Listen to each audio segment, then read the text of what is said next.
रहती है, there is nothing like it. तो आइए आपको दिखाते हैं ये ज़बरदस्त report which is again going to bring you back to the colours of life, to the beauty of life and show you कि ज़िंदगी वाकई ही बहुत खूबसूरत है। Let's take a look.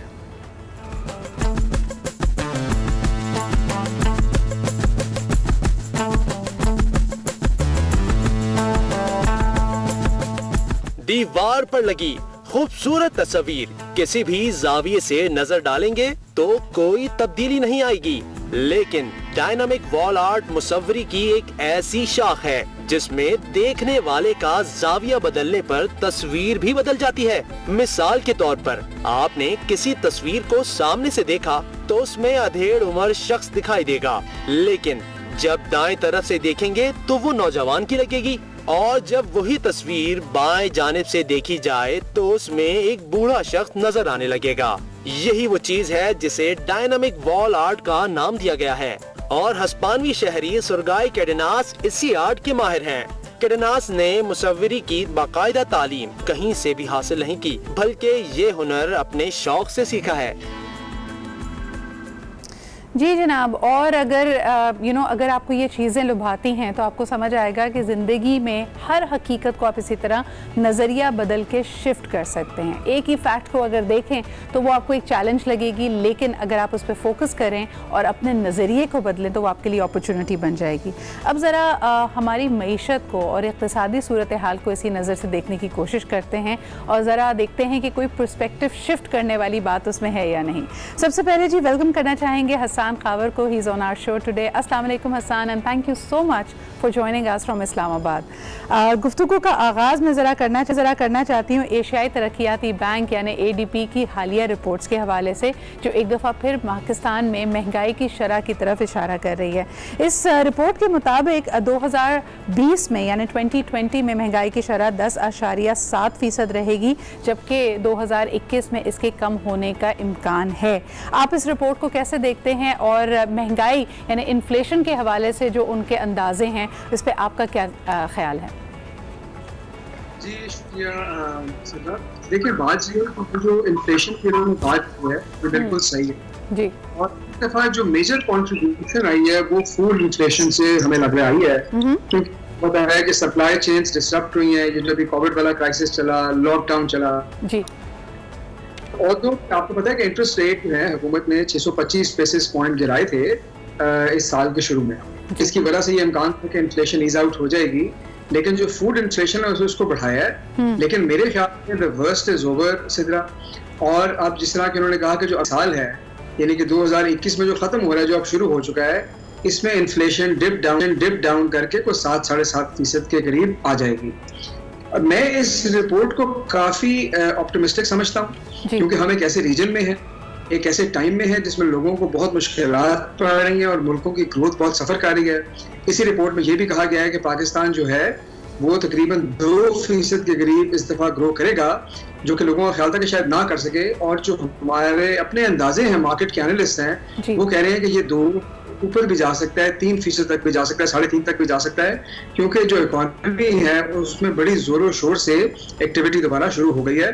तो मेरे ख्याल में ये एक पॉजिटिव बात है। Hasan, do you think it's scary? यानी मैं अक्सर एक्टिविटीज़ की तरफ देख रही हूँ। कल हमने एक दफ़ा फिर बच्चों को स्कूलों में वेलकम किया है, तालीमी इदारे खुल गए हैं। साथ ही बड़ी खबर ये भी थी कि 15 सितंबर से ही शादी हॉल्स को खोला जा रहा है। यानी ये बड़े इकदाम हैं। इसके अलावा I think what we need is a stimulus in the economy.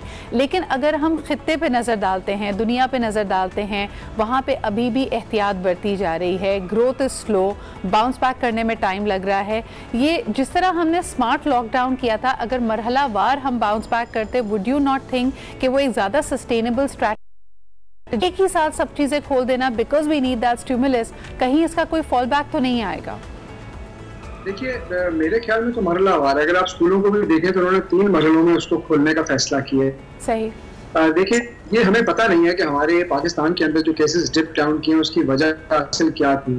क्या उसकी वजह स्मार्ट लॉकडाउन थी? क्या उसकी वजह ये थी कि हमें वाकई हर्ड इम्यूनिटी की तरफ हम चले गए और हमारा R0 जिसको कहा जाता है वो नीचे चला गया है? तो ये वजह पता नहीं। जरूरत इस बात की सिद्रा है कि we need to have a very close watch, यानी हमें बड़े करीब से देखना है हर रोज के केसों की तादाद क्या है, और फिर अगर लगे कि ये बढ़ रहे हैं तो हमें फौरी तौर पर फिर हिफाजती इक़दाम लेने हैं, लेकिन मेरे ख्याल में इस वक्त पाकिस्तान में इन्फेक्शन की सूरत हाल बहरहाल इतनी कम है कि वो डिमांड करती है कि इकोनॉमी का पहिया चले और आगे बढ़े, लेकिन इसका मतलब ये नहीं है कि सेकंड वेव का रिस्क खत्म हो गया, ये दोबारा नहीं आ सकती और हमें बहुत वॉचफुल रहना पड़ेगा। हसन, कल यानी गुज़िश्ता कल हमने देखा कि वर्ल्ड डेमोक्रेसी डे भी मनाया जाता है। मैं जानना चाहूँगी कि पूरी दुनिया की जो वल्नरेबिलिटीज़ थी, इवन जो पॉलिटिकल फॉल्ट लाइंस थी, वो अयां हुई विदाउट नोइंग कि हमें कोविड का नुकसान क्यों नहीं हुआ, इन्फेक्शंस के नंबर्स के नीचे जाने की असल वजह क्या है। अगर हम बगैर ये डेटा कलेक्ट किए, इंसाइट सीखे, यानी जो सबक हमें कोविड ने पूरी दुनिया को तो सिखाया ये, लेकिन पाकिस्तान के लिए उस पर क्या सबक आमोज़ बात थी, उसको समझे बगैर हम अगर अपनी पब्लिक पॉलिसी को लेके आगे बढ़ रहे हैं, आपके ख्याल में इसमें थोड़ी सी एहतियात की गुंजाइश मौजूद है या हम जैसे चल रहे हैं हमें वैसे ही चलना चाहिए?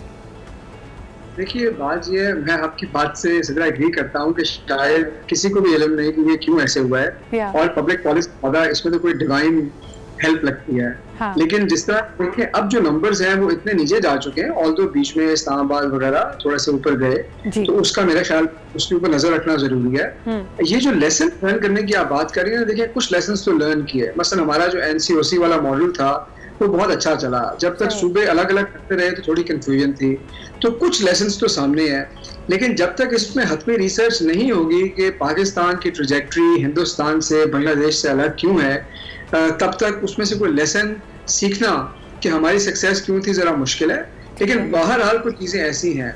मैं आपका क्वेश्चन समझ रहा हूँ कि आपके ख्याल में कि हमें शायद एकदम खोलना नहीं चाहिए था।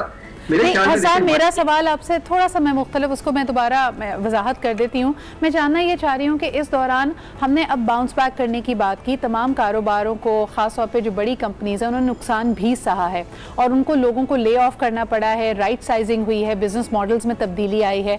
मैं जानना ये चाह रही हूँ कि हुकूमत बेरोज़गारी को ख़त्म करने के लिए क्या इकदाम करेगी? महंगाई बढ़ने की सबसे बड़ी वजह तो ये है कि लोगों के पास क़ुव्वत ख़रीद ही नहीं रह जाएगी। जिनकी दुकानें या जिनके कारोबार खत्म हो गए हैं, जिनका रोजगार चला गया है, वो एग्जैक्टली बाउंस बैक कैसे करेंगे? उस पे हुकूमत की पॉलिसी है क्या? देखिए, हुकूमत की पॉलिसी जो थी ना, मुझे तो उसके 3 बड़े पहलू नजर आते हैं, उसके अलावा छोटे स्टेप्स।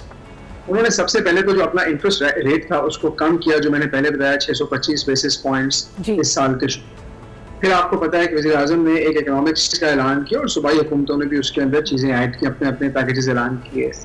और तीसरा जो कंस्ट्रक्शन सेक्टर के लिए एक बहुत बड़े पैकेज की बात हुई, उससे जो हमारा सीमेंट है, हमारा जो कंस्ट्रक्शन है, रियल एस्टेट सेक्टर है, वहाँ पे बरकत है। अच्छा, इनसे होता ये है कि इनसे बाकी इंडस्ट्रीज भी चलती हैं। अगर आप रिसेंट फिगर्स देखें तो ये सिर्फ सीमेंट के ऊपर असर नहीं डाल रहे, आपकी जो फ्यूल का ऑफर है वो बहुत अच्छा है, आपका जो इसके जो आपकी लार्ज स्केल मैन्युफैक्चरिंग है उसमें अच्छी बात पता चल रही है। आपकी जो ऑटोमोबाइल्स हैं वो फाइनली रिकवर करके, मेरे ख्याल है तो पिछले महीने 10,000 के करीब वो यूनिट सोल्ड किए हैं, बिल्कुल बड़े बुरे हालात से। तो ये देखें, जब आप इकोनॉमी में पैसा डालते हैं, लोग इन्वेस्टमेंट शुरू करेंगे तो रोजगार मिलेगा। इसी तरह जब आप लोगों ने ट्रैवल शुरू किया है तो हॉस्पिटैलिटी इंडस्ट्री को बड़ा बूस्ट मिला है, क्योंकि लोग अब सारे नॉर्दर्न एरियाज में गए हैं। इसका रिस्क बहरहाल अपनी जगह मौजूद है, जो हेल्थ रिस्क है, लेकिन वो बहुत सारे लोगों ने अपने लॉसेस रिकवर तो नहीं किए, लेकिन मेरे ख्याल में उनको एक ब्रीदर मिला है जो बहुत ज्यादा ट्रैवलिंग अभी रिसेंट पास्ट में हुई है उससे। आप बिल्कुल सही कह रहे हैं हसन। कुछ इंडस्ट्रीज जिनको खोला गया, मिसाल के तौर पे टूरिज्म पे हमारा फोकस रहा, आप मुल्क से बाहर नहीं जा सकते, लोगों ने कहा कि अगर उनके पास वाकई ये मार्जिन मौजूद है कि वो पैसा खर्च कर सकते हैं, दे एक्सप्लोर द नॉर्दर्न एरियाज, और उससे एक स्टिमुलस ना सिर्फ उन इलाकों को मिला बल्कि पूरे पाकिस्तान में भी हमने देखा। लेकिन साथ ही जो आपने कंस्ट्रक्शन का हवाला दिया, फिर वही बात आती है कि जब तक इसका सीमेंट, गारा, ईंटें रोजगार लोगों को दे रहा है, these are blue collar jobs, but at the end of the day ये घर खरीदेगा कौन? क्या कुव्वत खरीद इतनी है भी या नहीं? या फिर हम फाइल पे फाइल करके इनकी जो एस्केलेशन ऑफ एक एसेट हो जाती है, जो कि अगर बबल हो तो बर्स्ट बुरी तरह करता है। So we have to be very mindful of that. बहुत बहुत शुक्रिया हसन हमारे साथ मौजूद। I think this calls for another segment. हम कभी कंस्ट्रक्शन इंडस्ट्री और उसको दिए जाने वाले पैकेज के ऊपर ज़रूर एक डिटेल्ड डिस्कशन करेंगे कि इसका हाउसिंग की जो हमारी इंडस्ट्री है उस पर क्या इम्पैक्ट होता है। लेकिन इस वक्त के लिए इतना ही। लेते हैं जी एक छोटा सा break. We'll be right back.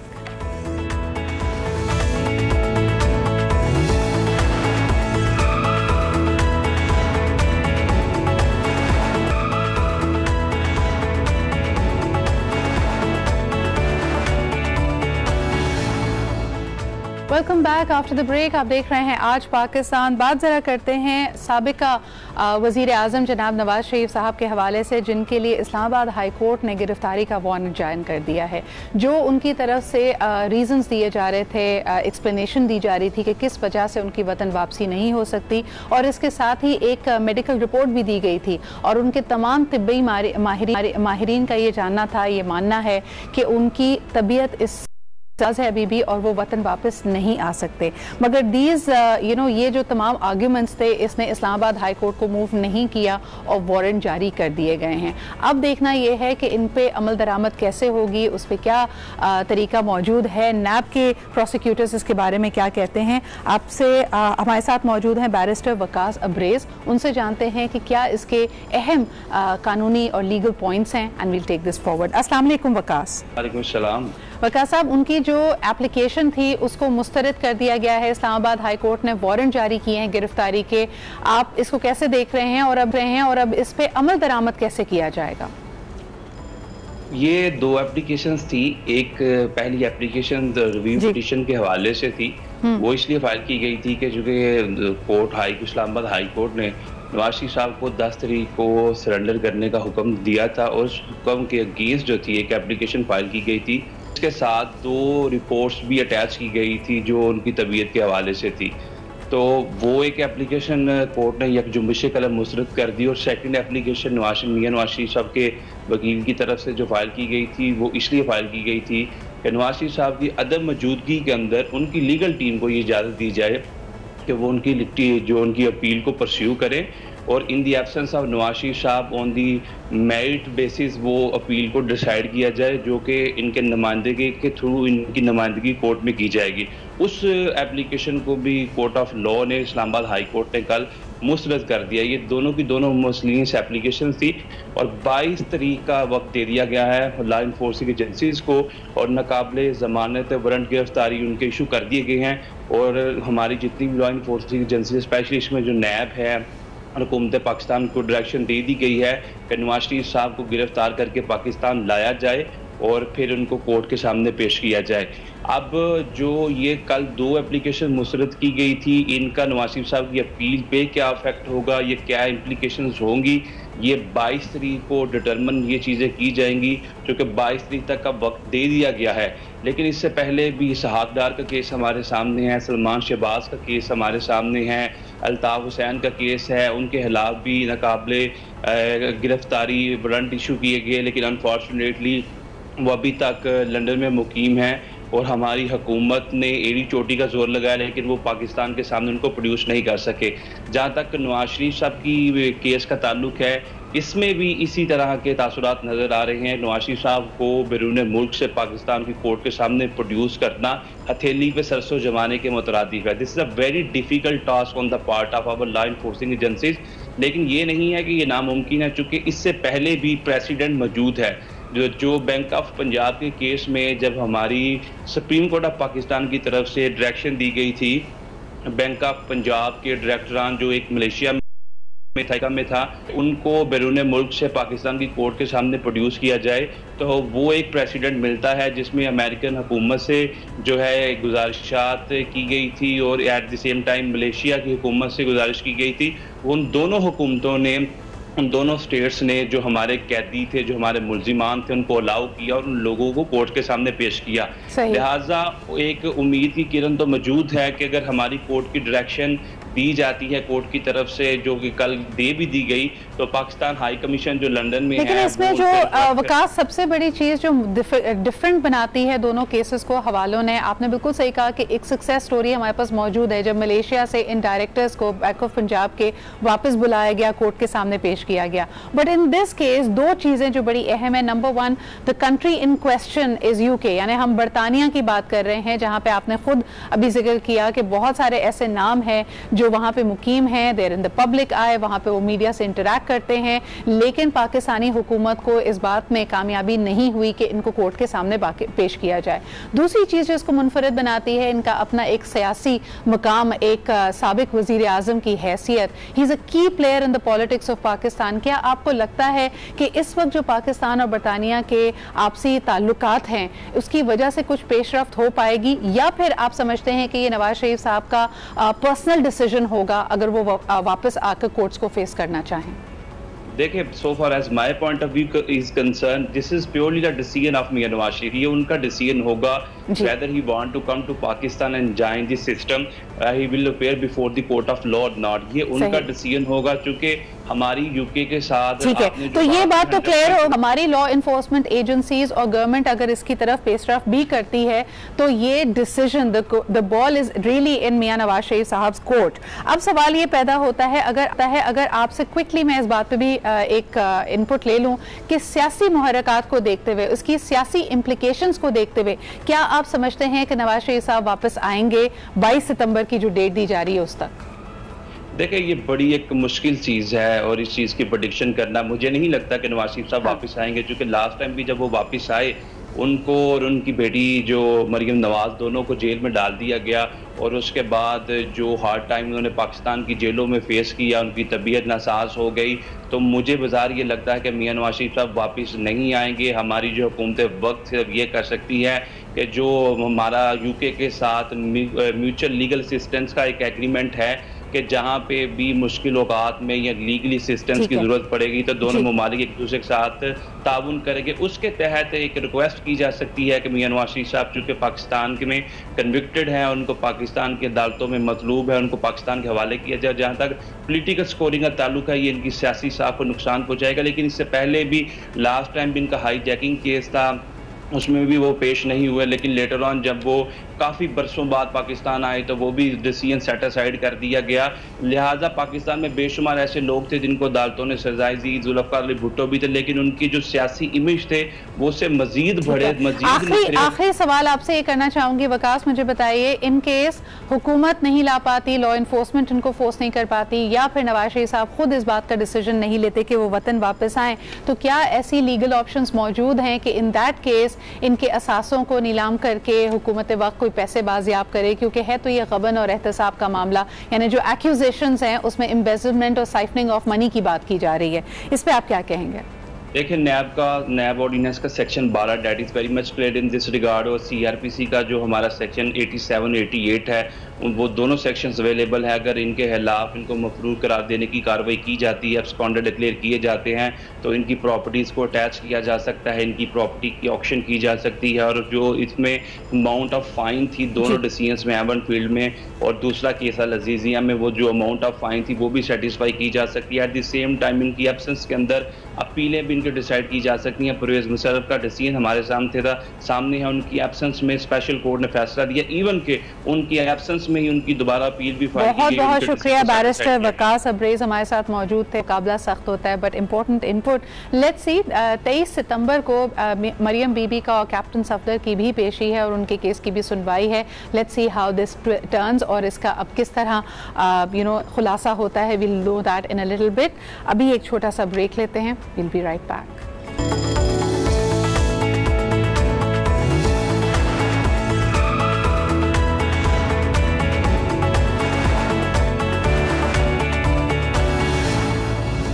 Welcome back after the break. एक बहुत इंपॉर्टेंट और बड़े सर्विस सेगमेंट के लिए, यानी हम बात कर रहे हैं $multi million इंडस्ट्री है पूरी दुनिया में शादियों की, यानी जब शादी होती तो उससे रिलेटेड केटरिंग, उसके बैंक्वेट हॉल्स और वो तमाम चीज़ें। गुज़िश्ता 6 माह से इनकी इस तरह की तकरीबात पे, समाजी तकरीबात पे पाबंदी थी पाकिस्तान में, और 15 सितंबर से ही हम देखते हैं कि मैरिज हॉल्स को भी दोबारा खुलने की इजाज़त दे दी गई है। SOPs काफ़ी स्ट्रिक्ट हैं।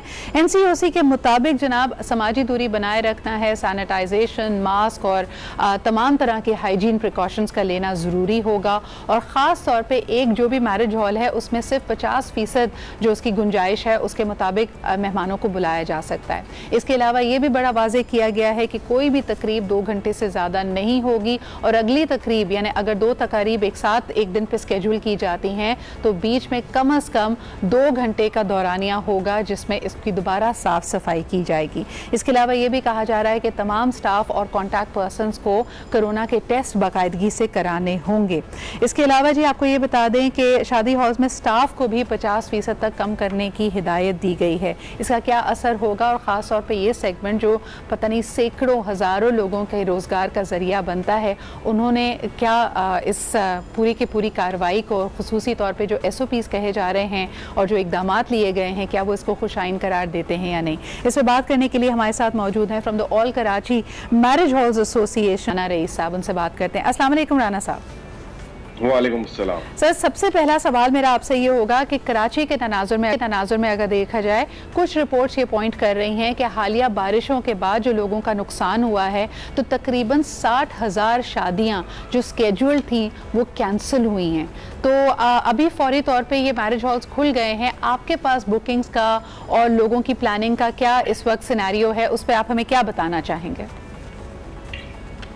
देखें, सबसे पहले मैं आपको ये बताता चलूं कि जो कल का दिन गुजरा है सितंबर, गवर्नमेंट की तरफ से अनाउंसमेंट आई थी और उसके अंदर अल्हम्दुलिल्लाह तमाम कराची के पूरे पाकिस्तान के शादी हाल जो है दोबारा फंक्शनल हो चुके हैं और बहुत अच्छे तरीके से तकरीबात हुई हैं। कल रात को अल्हम्दुलिल्लाह जितनी भी लेबर थी हमसे जुड़ी, जो अलाइड इंडस्ट्री थी, हमारे जो मेंबर्स थे कल बहुत खुश थे। इवन के जो पार्टीज कल जिनकी थी बहुत कम क्वांटिटी में थी, इसलिए शादी की तकरीबात अमूमन 4-6 माह पहले बुकिंग होती हैं। कल बुकिंग कराने वाले वो अफराद थे, हमने 15 दिन पहले 10 अगस्त को ये गवर्नमेंट की तरफ से लेटर आया था बुकिंग ऑफिस को ले, तो वो जो बहुत करीबी जिनकी इवेंट्स थे उन्होंने अपने प्रोग्राम अपने घरों से डाइवर्ट करके वो तकरीबात किए हैं। उनका भी कहना यही था कि हमें बहुत खुशी है कराची में जो एक्टिविटीज है फैमिली की वो बहुत लिमिटेड है, हम अपने खानदानों से इन इवेंट्स के अंदर मिल सकते हैं। तो लोग बहुत खुश थे इन चीज़ों के अंदर भी कि कराची शहर के अंदर न गलियों के और घरों के साइजेस जो हैं वो आप भी उनसे वाकिफ हैं कि उधर टेंट लगना और तकरीबात करना बहुत मुश्किल है। तो शादी हाल वो एक ऐसा प्लेस होता है कि एम्बियंस होता है, तमाम लोग उधर गैदर हो जाते हैं, तो बहुत खुशी की एक लहर आई थी। शुक्र अल्हम्दुलिल्लाह कल का दिन बहुत अच्छा गुजरा है और लोगों ने मास्क वेयर करके रखा है, सैनिटाइजर का इस्तेमाल किया। हमने मेन गेट के ऊपर SOP के तहत थर्मल गन से जो है टेम्परेचर चेक किया,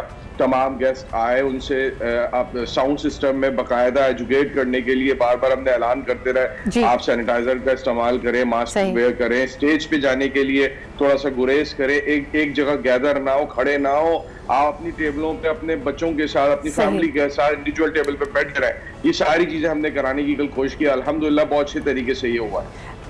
जी राना, मुझे ये बताइएगा कि आप जब बात करते हैं 2 घंटे का फंक्शन, पाकिस्तान में कोई शादी सिर्फ 2 घंटे के लिए नहीं होती, ये फॉलो करवाना कितना मुश्किल होगा आपके ख्याल में?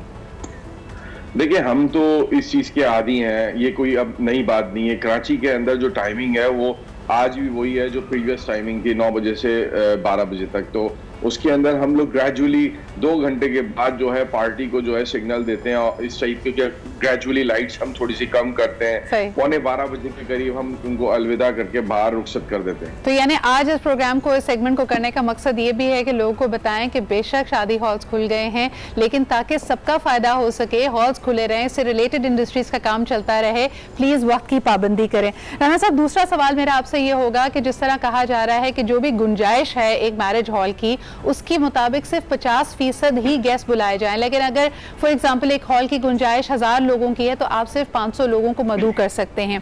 इसको आप कैसे यकीनी बनाएंगे? क्योंकि आमतौर पे ये ट्रेंड भी होता है कि आपको अंदाजे के मुताबिक लोग अपनी गेस्ट लिस्ट दे देते हैं कि तकरीबन जी 250 होते हैं और अक्सर इस नंबर से जो उनकी गेस्ट लिस्ट होती है वो तजावुज ही कर जाती है। तो इसको आप यकीनी कैसे बनाएंगे? देखिए, अमूमन जितनी भी तकरीबात होती हैं तो एक जो पार्टी करने वाला, बुकिंग कराने वाला जब आता है तो वो अपनी पूरी एक लिस्ट के तहत कैलकुलेशन करके आता है, हमारे इतने गेस्ट हैं, तो हम ऑलरेडी बता देते हैं कि हमारे 50% कैपेसिटी पे अगर कोई 500 आदमियों की तकरीब करने आया है तो वो हम उसको 250 कैपेसिटी का बता रहे हैं तो उसको नंबर ऑफ गेस्ट कम करने पड़ेंगे। उसी वक्त हम ये सारी चीजें बता देते हैं, हम एक एग्रीमेंट साइन करते हैं कि जी आपने अपने जब इनविटेशन अपने गेस्ट को देंगे तो उनको एजुकेट करना है आपने कि आप मास्क वेयर करके आएंगे, सारी चीजें करेंगे। तो ये इतनी कोई बड़ी बात नहीं है। इस वक्त कल भी तमाम मीडिया हाउसेज जो हैं उनकी तरफ से, न्यूज चैनल की तरफ से तमाम शादी हालों के अंदर जो है वो आके अपना उसको शूट किया गया था और सब जगह यही देखा गया है कि हमारे पास जो साइजेस अवेलेबल है अल्हम्दुलिल्लाह बहुत इजीली, बहुत सोशल डिस्टेंस के साथ वो तकरीब हम लोगों ने जो है वो। अच्छा, फिर अब आपकी प्रॉफिट और मुनाफे की तरफ जो बिजनेस मॉडल है उसकी तरफ भी आ जाते हैं। अब ये 5-6 माह से तो बहुत नुकसान हुआ है, तमाम ही इंडस्ट्री बंद थी, मैरिज हॉल्स नहीं ऑपरेटिव थे। मुझे ये बताइए कि जब गेस्ट लिस्ट को कम कर दिया गया है, कर्टेल कर दिया गया है, तो फिर क्या पर हेड चार्जेस जो आप लोगों के होते हैं उसमें भी रद्दोबदल आई है? क्या उसमें इजाफा हुआ है या आप लोगों को समझते हुए और बिजनेस को इस पर बूस्ट करने के लिए पुराने रेट्स पर ही हैं या उन रेट्स को कम किया गया है? देखिए, कल जैसे पूरे शहर के अंदर तकरीब हुई थी, उसके अंदर कल कोई खास तकरीब नहीं हो सकी। इसका रीजन अगेन मैं आपको यही बताऊंगा कि जितनी भी इवेंट्स होते हैं वो 4-6 महीने पहले प्लानिंग होती हैं और ये 15-20 दिन या महीने पहले जब हमने बुकिंग खोली थी इसकी वजह से कोई खास फ्लो नहीं था। इंशाल्लाह ये ग्रेजुअली जो है ये बेहतर होगा। इसी वजह से हमारे भी जो रेट्स हैं वो ऑलमोस्ट नीचे हैं, जो नॉर्मल सिनेरियो के अंदर रेट्स होते थे उससे नीचे हैं, उससे बढ़े हुए कतई नहीं है। ना हमारी तरफ से कोई ऐसी बात आई है कि हम क्या आपकी एसोसिएशन इस बात को यकीनी बनाएगी राना साहब के कोई शख्स पहुंचे और वो 500 के बजाय अब 200-250 लोगों की तकरीब कर रहा हो, लेकिन उसको पैसे उतने ही खर्चने पड़े जैसे कि वो 500 लोगों के लिए तकरीब का इंतजाम कर रहा है, ये कहकर के देखिए जी हालात देखिए, हम लोगों की भी मजबूरी है, ऐसा तो नहीं होगा? नहीं, देखें, ये चीज मैं आपको बिल्कुल क्लियर कर दूं कि नंबर ऑफ गेस्ट जब कम होंगे हम सोशल डिस्टेंस देंगे। ये कहना कि नॉर्मल रेट्स के ऊपर हम कम कर देंगे ये पॉसिबल नहीं है। द थिंग इज कि अगर कोई रेंटल वैल्यू के ऊपर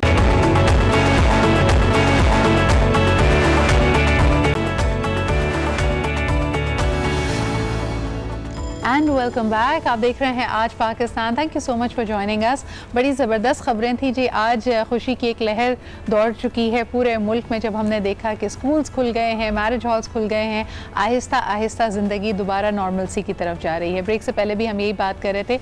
इनफैक्ट जो हमारी छोटी सी एक फायर साइड चैट होती है अबाउट द इकॉनमी, उसमें भी यही अंदाज़ा लिया जा रहा है कि इंशाल्लाह we will make a turn around and things will get better in Pakistan. सब लोगों को उम्मीद है अल्लाह ताला की ज़ात से, लेकिन खुसूसी तौर पे ज़रा तकारीब का और शादियों का जिक्र करना चाहेंगे।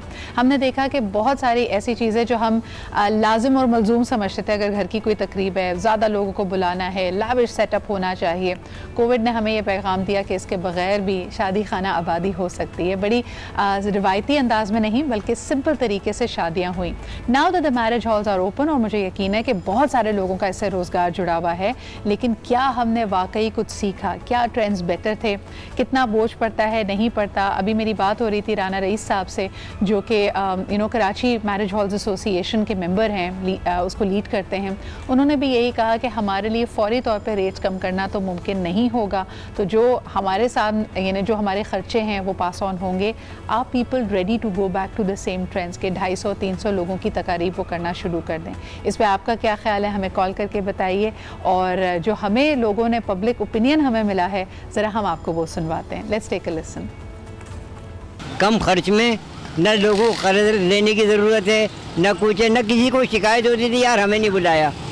लॉकडाउन में जो शादी में जो खर्बाद हो रहे, कम से कम खर्चा हर आदमी वोट करता था, उसको कोई वो नहीं करता था कि यार कहता था अच्छा है यार नहीं बढ़ गया। शादी हॉल खुल गया तो अब उसमें एक्सपेंस बढ़ जाएंगे और आपको पता है कारोबार तो है नहीं। सफ़ेद पोश ज़्यादातर उनके लिए तो बहुत अच्छा था, लड़की वालों के लिए भी और लड़के वालों के लिए भी वो अच्छा था ज़्यादा। अभी तो नौकरियां भी नहीं है, कुछ भी नहीं है बेटा, अभी नहीं कर सकते। यही मसला है हमारा, कहने का यही है कि अभी ये खर्चे पानी बंद करें, जो पहले लॉकडाउन में था ना वही करो। लॉकडाउन में ज़्यादा बेहतर था, गरीब आदमी अपनी बेटियों को इज्जत से पकड़ देता था, लेकिन अब ये खुल जाएंगे दोबारा से फिर जो है वो दिखावा, दुनिया दिखावा, मूवियाँ ये वो, ज़्यादा मेहमान, तो गरीब आदमी तो बहुत मसला है। ये हॉल तो खुल गए लेकिन अब जो समझदार लोग हैं वो कर लेंगे उसी तरह लॉकडाउन की तरह, और जो समझदार नहीं है, जो कहेंगे यार हमको दिखावा करना है, वो फिर इस तरह करेंगे। ये फजूल खर्चे, ये हॉल वगैरह ये अच्छी चीज़ें नहीं है। बस लड़की अपने घर की, ये बहुत बड़ी बात है। जो लोग बेचारे अफोर्ड नहीं कर सकते उन्होंने भी शादी करी, और फ्यूचर में यही है कि लोग अब इस तरह से ये जो ट्रेंड लोगों ने बना दिया है ये फॉलो होना शुरू हो गया है। और अब मेरा यही उम्मीद है कि इंशाल्लाह शादी हॉल वालों की जो मोनोपोली है और ये जो है ये ख़त्म होगी, और अब इसी तरह शादियाँ हुआ करेगी जो लोग करना चाहते हैं। जो है ना लॉकडाउन में जो है ना निकाह हुआ है, मुझे खुद बहुत इस चीज़ का गिल्टी फील हो रही है कि सोचा कुछ था हुआ कुछ। देखो शादी इंसान एक बार करता है, बार बार तो नहीं करता, ठीक है। और इंसान का एक ड्रीम होता है कि हाँ यार मैं अपनी शादी में ऐसा करूँगा वैसा करूँगा। अगर यही नहीं पूरा हो तो फिर कमाने का फ़ायदा क्या यार। ये रोज़ रोज़ तो नहीं ऐसे अखराजात बंदा 2.5 लाख 3 लाख लगाता। आप मुझे इस चीज़ का जवाब दें, लगाते हैं? तो फिर इसीलिए मैं कह रहा हूँ कि यार शादी एक बार होती है, बार बार नहीं होती। जी जनाब, मिले जुले तासुरात। किसी को ये अफसोस कि शादी जो कोविड में की उसमें ना धूम धड़का हुआ, ना मेहमानों को बुलाया, दिल के अरमान दिल में ही रह गए। ऑन दी अदर हैंड अगर आप पेरेंट्स की बात करें, सफ़ेद पोश लोगों की बात करें, उन्होंने कहा अच्छा है जी, बोझ या किसी के मकरूज़ हुए बग़ैर, किसी के आगे हाथ फैलाए बग़ैर इज़्ज़त से हम अपनी ज़िम्मेदारी को हमने निपटा लिया।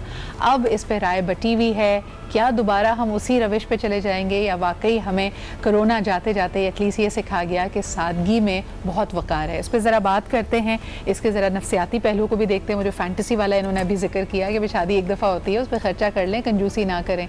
आप ये भी देखेंगे कि जितने लोगों ने कोविड के दौरान शादी की है उनको भी उनके दोस्तों ने, ठीक है बुरा तो नहीं मनाया कि आपने नहीं बुलाया तकरीब में, लेकिन ताना ज़रूर दिया कि देखो भाई अल्लाह शक्कर खोरे को शक्कर दे ही देता है, तुम थे ही कंजूस तो तुम्हारी शादी के वक्त में वैसी पाबंदी लग गई। इस पर ज़रा बात करते हैं, हमारे मेहमानों का आपसे इंट्रोडक्शन कराते हैं। हमारे साथ मौजूद है, बड़े अरसे बाद इनसे मुलाकात हो रही है और की इंसाइट और पल्स लोगों की इनके पास होगी कि क्या शादियां रिश्ते हो रहे हैं, लोगों ने इस चेंज को इंटरनलाइज किया है या नहीं। हमारे साथ मौजूद है मिसेस खान। अस्सलाम वालेकुम। अस्सलाम वालेकुम, कैसे हैं बेटा? बिल्कुल ठीक ठाक, आप सुनाइए। Looking fresh and smart. Thank you so much, that's very kind of you.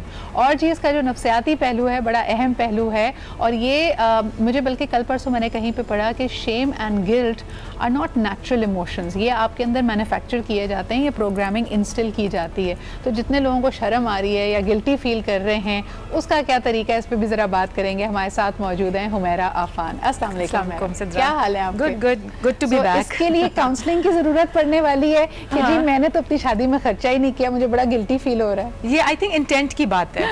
You see, जिसका जो इंटेंशन है, मैंने बड़ा अच्छा किया कि शादी तो एक बार ही होती है। So for him his intention is कि एक बार की खुशी, और उनका होपफुल इंटेंशन भी एक बार शादी करने का ही है, विच इज़ गुड कि हमने कोई उसके अंदर शोर शराबा नहीं किया। So his intention is not grandiosity या खर्चा ज़्यादा, मतलब कि हैविंग फन। फिर भी मुझे ऐसा लगता है कि पर्सनल इनका ख्याल है ना। मिसेस खान, व्हाट अबाउट कि कई लोग देखें अपनी दिल की खुशी तो हर इंसान मनाता है, अपनी चादर को टेक के पैल फैलाता है, लेकिन जब फरमाइशों की लिस्ट दूसरी पार्टी की तरफ से आती है, ससुराल की तरफ से आती है, that's when people get stuck.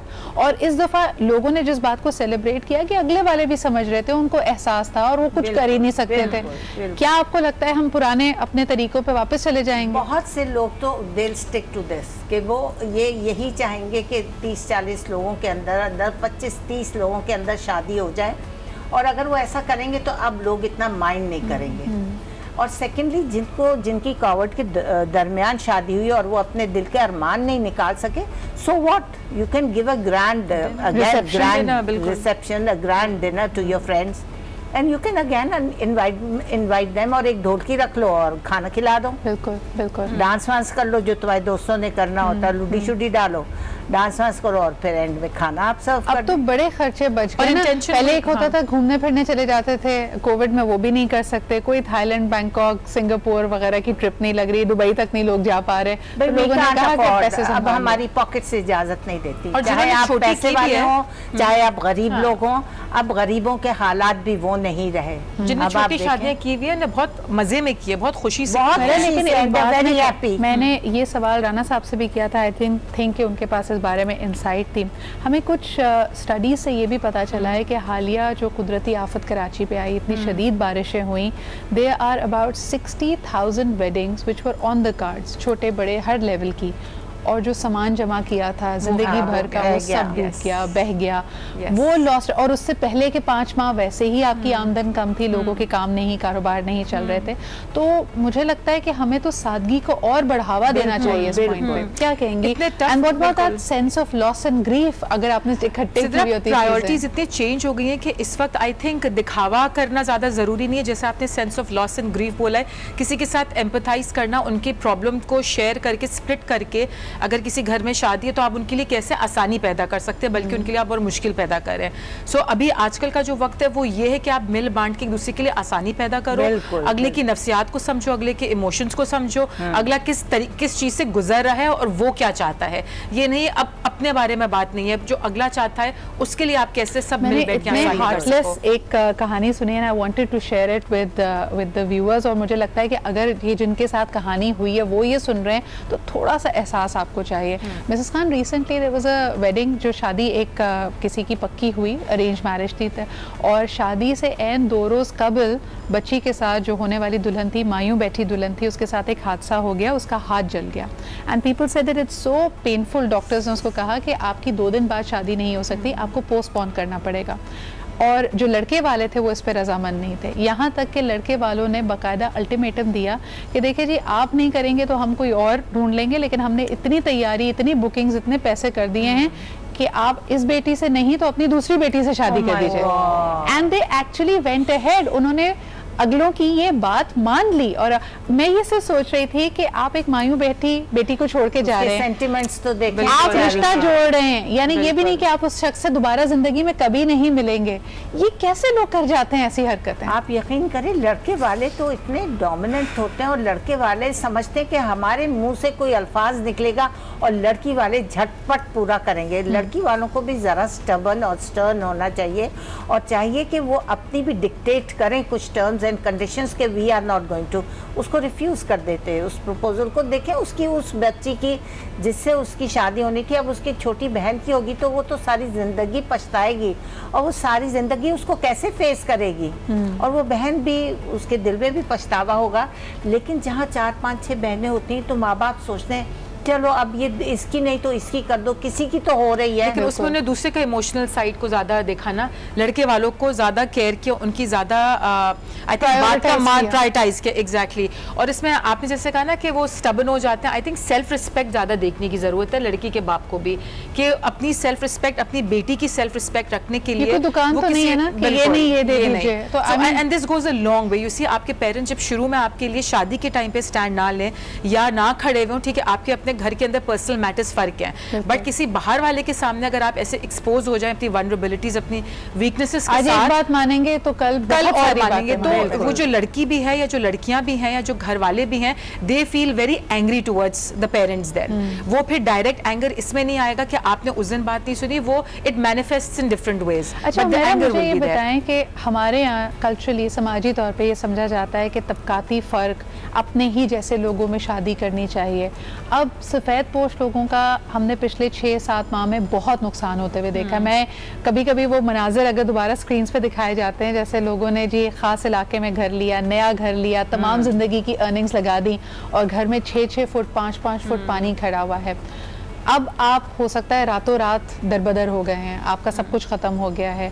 तो जो रिश्ते पक्के हुए थे, जहाँ बात पक्की हुई भी थी, some of them may have fallen apart. Mrs Khan, अगर ऐसा कोई किसी के साथ आप बीती हो कि जी एक जगह बात पक्की हुई थी लेकिन सब कुछ क्योंकि ख़त्म हो गया, हमारा कारोबार ख़त्म हो गया, घर ख़त्म हो गया, तो लोगों ने रिश्ता भी तोड़ लिया, इस फीलिंग से कैसे बाउंस बैक करें? मैं कहती हूँ, मैं बहुत से लोगों को ऐसा जानती हूँ जिनके इस कोविड में और इस बरसात में कारोबार ख़त्म हो गए, घर ख़त्म हो गए। अब देखें कि नौकरियां भी ख़त्म हो गई, मेरा घर भी अफेक्ट हुआ बहुत, और मैं बहुत रोई कि मेरी क्रॉकरी टूट गई, मेरे ये सारे मेरे कबर्ड्स टूट गए, और उसके अंदर सारी मेरी क्विल्ट्स थी, ये था वो था, ब्लैंकेट्स थे, मेरी जूते वूते सब रुड़ गए, मतलब सब बह गए, because they were under the bed. अब इतनी जगह नहीं थी। I used to keep my purses and my shoes, उसको बैग्स में डाल के, डब्बों में डाल के, वो सब ख़त्म हो गए।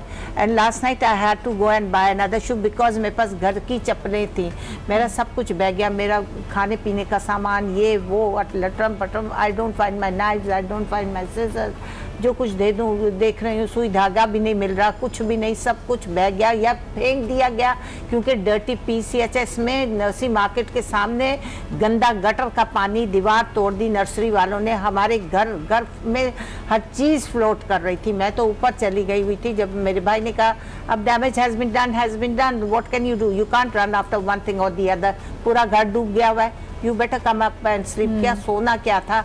जब सुबह उतर कर देर से गए नीचे तो देखा तो दूध के डब्बे भी तैर रहे थे, सब कुछ ही तैर रहा था। अब देखें एक एक चीज इंसान कैसे बनाता है अपने घर को। इंसान 50 साल से वो चीजें इतनी हैबिट पड़ी हुई है कि मैं कैसे हटाती, मैं कुछ भी नहीं कर सकती थी, मैं बेबस थी। इसी तरह लोग बेबस थे, उनके कारोबार, उनकी फैक्ट्रीज, उनकी गाड़ियां, 5-5 गाड़ियां उनकी बेसमेंट्स में खड़ी हुई, सब खराब हो गई, सब कुछ तबाह बर्बाद हो गया। वो अपने घर से निकल कर नहीं जा सकते थे, उनके घर में खाने की डिलीवरी भी नहीं हो सकती थी। They were stuck in the house without electricity, without anything. I am sorry to interrupt, मुझे बताएं कि अगर कोई रिश्ता या कोई आने वाली पार्टी एक्सपोज होती है ना, ये मुश्किल हालात है ना, जिंदगी कभी एक जैसी नहीं होती और रिश्ते जोड़ने का मकसद यही है कि जिंदगी के हर उतार चढ़ाव में साथ दिया जाए। अगर कोई शख्स आपसे रिश्ता इसलिए तोड़ रहा है कि आपकी नौकरी खत्म हो गई, आपका घर खत्म हो गया, आपका जो स्टेटस था जिसको देख के शायद बात आप खुदा के ऊपर ट्रस्ट नहीं करते, नहीं तो आपको खुदा के ऊपर कुछ या आप हाथ पैर मारें फौरन के उसको बचा लें, किसी बचा नहीं सकते आप। बिल्कुल, मैं तो कोई चीज नहीं बचा सकती, कोई नहीं। अपने ये घर बैठा हुआ किसी ने नहीं बचा सका। सब डिफेंस वालों के भी घर के सामान सब बाहर पड़े हुए थे। 6-6 दिन उनके घर इलेक्ट्रिसिटी नहीं थी, क्योंकि बेसमेंट्स में क्योंकि इलेक्ट्रिक्यूशन हो जाती है, ऊपर से नीचे से इलेक्ट्रिसिटी आती तो लोग मरने शुरू हो जाते। दीवारों में वो ये सीलन आ गई थी तो इलेक्ट्रिक्यूशन तो दीवार में भी आ जाती, जमीनों में भी आ जाती। तो 6-6 दिन तक तो वो पानी नहीं चढ़ा सकते। Without water, without food, without anything they were surviving somehow. और जो सामान भी आई थिंक खराब हुआ है थोड़ा बहुत, लोगों का थोड़ा बहुत नहीं, काफी भी उनके पीछे उनकी बहुत मेहनत भी थी। अगर वो इंटेंट की आप बात देखें, there was a lot of hard work, there was a lot of savings, there was a lot of memories, there was a lot of emotional attachments to things. हो सकता है कि ऐसा कैश फ्लो ना हो कि नुकसान तो हो गया फौरी तौर पे। अच्छा, लेकिन इसका तस्वीर का दूसरा रुख भी है। एक तरफ हम कहते हैं कि लोगों की नीयत, उनका किरदार इस बात से बिल्कुल आया हो गया कि वो आपके बारे में क्या सोचते हैं, मटीरियलिज्म की, मादी चीज़ों की उनकी ज़िंदगी में क्या अहमियत है। ये बात। ऑन द अदर हैंड, अगर आपने अपनी बेटी का रिश्ता कहीं किया है और ड्यूरिंग दीज 4-5 मंथ्स जिस शख्स से आपने उसका रिश्ता तय किया वो जॉबलेस हो जाता है या उसका कारोबार ख़त्म हो जाता है, तो फिर दानिशमंदी क्या कहती है? Do you continue, do you wait? इस पर बात करते हैं एक छोटे से ब्रेक के बाद।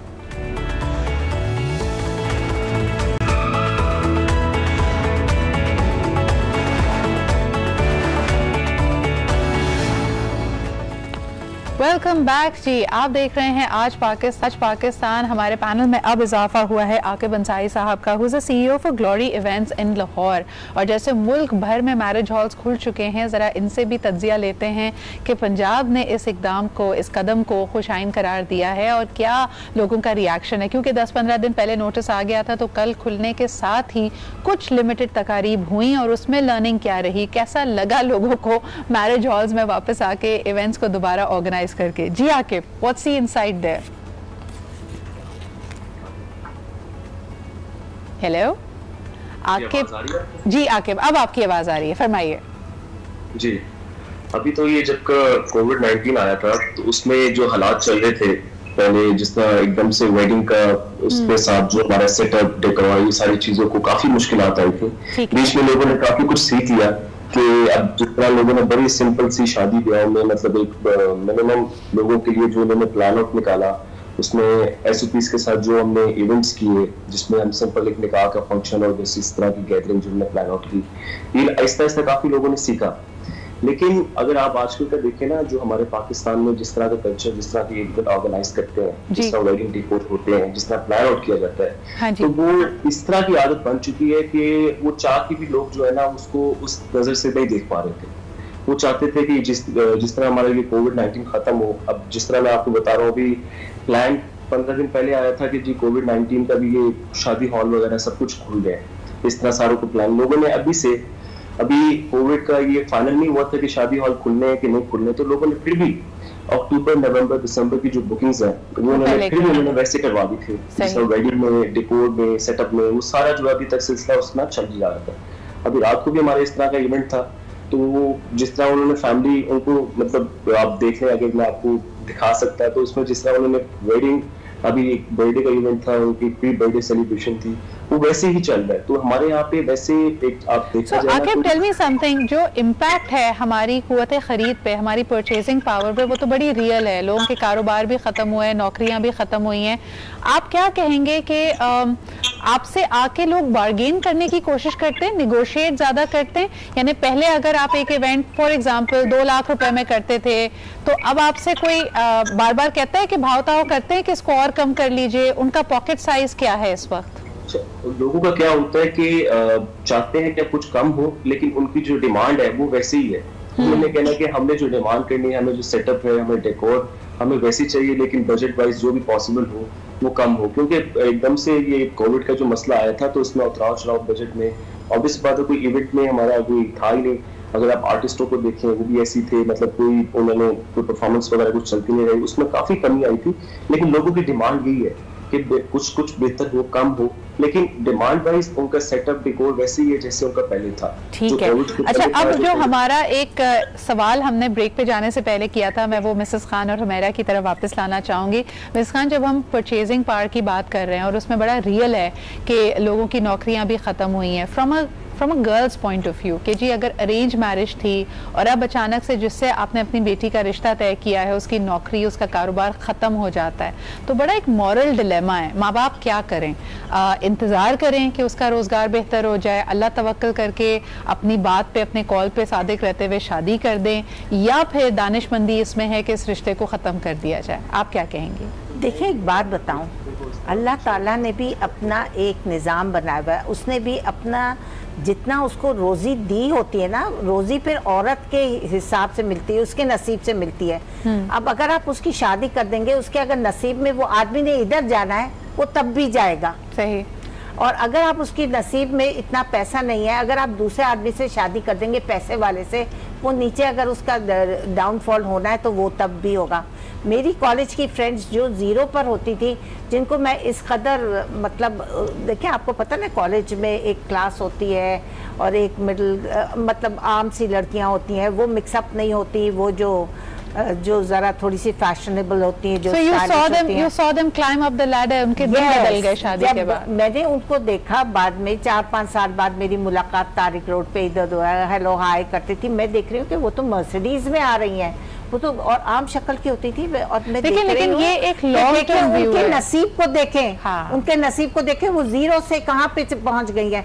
तो मत तोड़ो बेटा, वही मर्द क्या पता आपके नसीब से इधर आ जाए। अगर आप तोड़ेंगे, ये याद रखो कि अल्लाह ताला कहता तूने इस रिश्ते को तोड़ा है ना, अब देख जहाँ मैं तेरी शादी बहुत ऊंचे घर में कर रहा हूँ, लेकिन तेरे आगे नसीब इतने अच्छे नहीं होंगे, वो ज़ीरो पर भी चला जाएगा। अच्छा, ये जो और मैंने देखा अपने देखे इतनी बड़ी जिंदगी में कि औरतें बहुत पैसे की लालच में अमीर आदमी से करती हैं, लेकिन वो बदनसीब इतनी होती हैं कि वो अपने नसीब से वो उसको ज़ीरो पे ले। अच्छा, ये जो बात है, अब हुमैरा में 2 छोटे-छोटे सवाल होंगे। नंबर 1, क्या आप समझती हैं कि अगर अरेंज मैरिज हो, कोई इमोशनल अटैचमेंट नहीं है लड़की की, और वो सवाल अपने पेरेंट्स से नहीं करेगी कि भाई आपने क्या देखकर शादी की, आप एक स्टेबल जिंदगी तो हर इंसान चाहता है, उस वक्त क्या करना चाहिए? That's one question. और सेकेंडली, जैसे मिसेस खान ने कहा, तो एक और सवाल मेरे जहन में आया कि what about people who start blaming the girl for anything befalls. यानी ये तो कोविड की बात हम कर रहे हैं, कई दफ़ा ऐसा होता है, रिश्ता होता है, शादी होती है, बेशक सादगी से हो या धूम धड़क्के से हो, और उसके फौरन बाद अगर कुछ हो जाए, कारोबार ठप हो जाए, नौकरी चली जाए, खुदा ना खासा लड़के का एक्सीडेंट हो जाए, तो आप सारी जिम्मेदारी कि भाई ये तो मिसफॉर्च्यून इस लड़की की वजह से हुआ है, ये भी एक राय है। अब सिद्रा, उस जहनियत को तो चेंज करना बहुत, जहाँ पे ये लोग बोलते हैं कि देखो लड़की के खातिर हुआ है, इसकी किस्मत के खातिर, ठीक है, एक हद तक आपको समझ में आ सकता है कि you can bring good luck और बैड लक, और कोइंसिडेंटली या सिंक्रोनिसिटी जिसको हम बोलते हैं, when you are synchronized with the universe. इसमें हम थेरेपी में बहुत यकीन रखते हैं कि what you think about positively, तो पॉजिटिव चीज़ें होती हैं, आप अट्रैक्ट करते हो। आप नेगेटिविटी के बारे में जितना अट्रैक्ट करोगे तो शायद नेगेटिविटी उतनी आए। लेकिन ये बोलना कि लड़की के खातिर होल सोल ब्लेम और रिस्पॉन्सिबिलिटी उस पर डाल देना इज नॉट राइट। एंड इसी चीज़ के लिए आई थिंक फैमिली सपोर्ट बहुत ज़रूरी है, जहाँ जब बाहर वाले आके बोलते हैं कि देखो लड़की के खातिर इसकी किस्मत ख़राब हो गई, अब टोटल ओनरशिप अपने से हटा के किसी और पे डाल देना इज़ नॉट फेयर। लेकिन personally do you not think इसमें एक एंगल ये भी हो सकता है हुमैरा कि अगर अरेंज मैरिज है और खुदा ना खास्ता शादी से पहले ऐसी सिचुएशन सामने आ गई है, तो लड़की वालों को भी थोड़ा सा टाइम बाय कर लेना चाहिए। What it will do is कि आपको लड़के का कैरेक्टर भी पता चल जाएगा। कई लोग बहुत अच्छे होते हैं, when you know they make hay when the sun is shining, और जरा सी मुश्किल ना आए कि आपको उसका रवैया भी एक्सपोज होगा, क्या पता यू नो बेरोजगारी या आमदन ना होना एक तो उसकी शिनाख्त पे एकदम चोट होती है। और यहाँ पर आई थिंक प्रैक्टिकल होना बहुत जरूरी है, यहाँ पे इमोशंस के साथ प्ले करने में, और ये देखे कि बुरा लगेगा, लोग क्या बोलेंगे, हमें अच्छा लगना है या फिर जिंदगी का क्या, इमोशंस को थोड़ा सा साइड पर हटा के अगर आप प्रैक्टिकलिटी देखें कि यस कितना वक्त हमने वेट कर लेना है, प्रोज एंड कॉन्स उसके क्या है, and making it feasible for both the parties, के लड़के वालों पे भी नुकसान इतना भारी ना हो, लड़की पर भी ना हो। पहले के वक्त लें ताकि लोगों के रवैये और उसके कैरेक्टर को आप जान सकें। यानी अगर खुदा ना खासा बेरोजगारी 6 महीने की 8 महीने की आती है, आपकी बेटी अभी घर पर है, she is not a part of that vicious cycle of thinking. और देखना ये भी है कि मर्द, वो लड़का ऐसी मुश्किल को किस तरह उसका सामना करता है। बिल्कुल, इतना तो हाइंडसाइट आपके अंदर भी वो होता है, आपके एक्सपीरियंस से कि आगे के 6 महीने कैसे लग रहे हैं। हाँ। लड़के में इतने कैपेबिलिटी है कि वो शायद अगर इस जॉब में नहीं किसी और फील्ड में कहीं और हाथ पैर मार के या अपना बिजनेस ही स्टार्ट कर ले, नोइंग कि there is an extra mouth. और बिजनेस अगर स्टार्ट नहीं भी करता, इसको रीजन बना के कहीं खुदा ना खासा ड्रग्स में ना पड़ जाए, मनशियात में पड़ जाए, गुस्सा करने लगे, एक बिल्कुल ही अलग इंसान बन जाए जो आपने पहले देखा था। एक छोटा सा ब्रेक लेते हैं and we'll be right back.